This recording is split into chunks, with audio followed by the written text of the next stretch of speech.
Good evening. Ito yung na-harvest ko kaninang manga doon sa punong kahoy.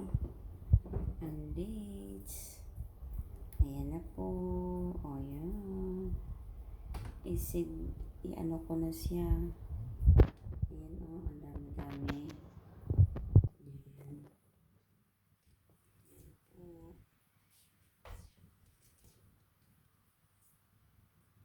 Talagang sinadya ko na silang harvestin kasi sa sobrang init. Sayang naman.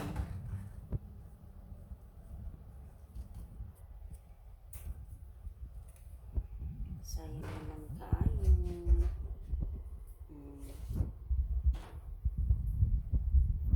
Yan. Diba? Yan po. Dinala ko na siya sa taas. Kaninang umaga ko lang to.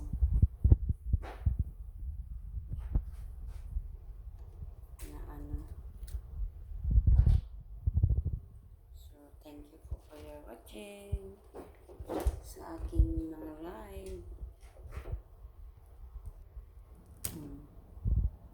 Mga hinog na po yan.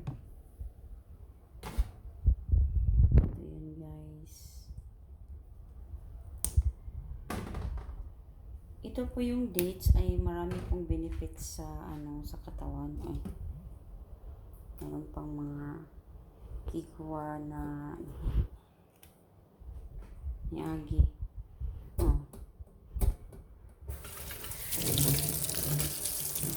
Hinugasan ko po yan.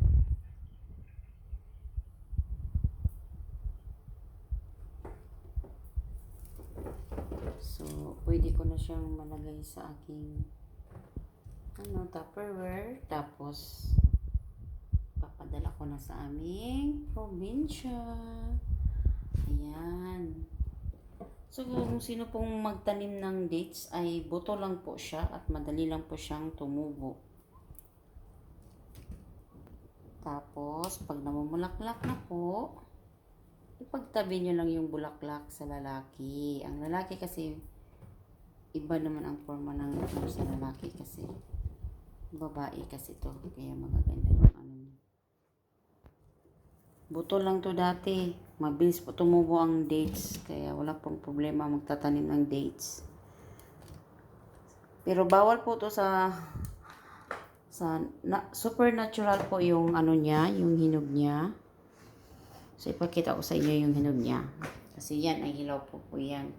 So, ang hinog niya, andito po.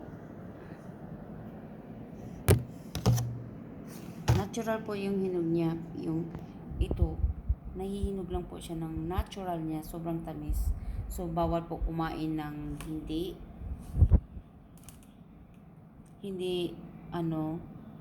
pag partner, bawal kumain. Kailangan 1, 3, 5. Ganon po. Pero dahan-dahan lang kasi ang diabetes, delikado. Yan. Ito po yung kanina yung pinakita ko hilaw-hilaw pa. Tapos ito na pong natural na po to. Nakuha ko doon sa, ganito po yun. Dati ganito, yung kinuha ko sila. Tapos, sinayaan ko sila dito kasi kailangan ko silang maibilad sa araw. Kailangan ko silang maibilad para matuyo. Kahit pa paano matutuyo. So, pwede ko na siyang ilalagay sa Tupperware para mapadala ko na sa Pinas. Mabilis lang po ito tumubo. Thank you po sa panonood ng aking video.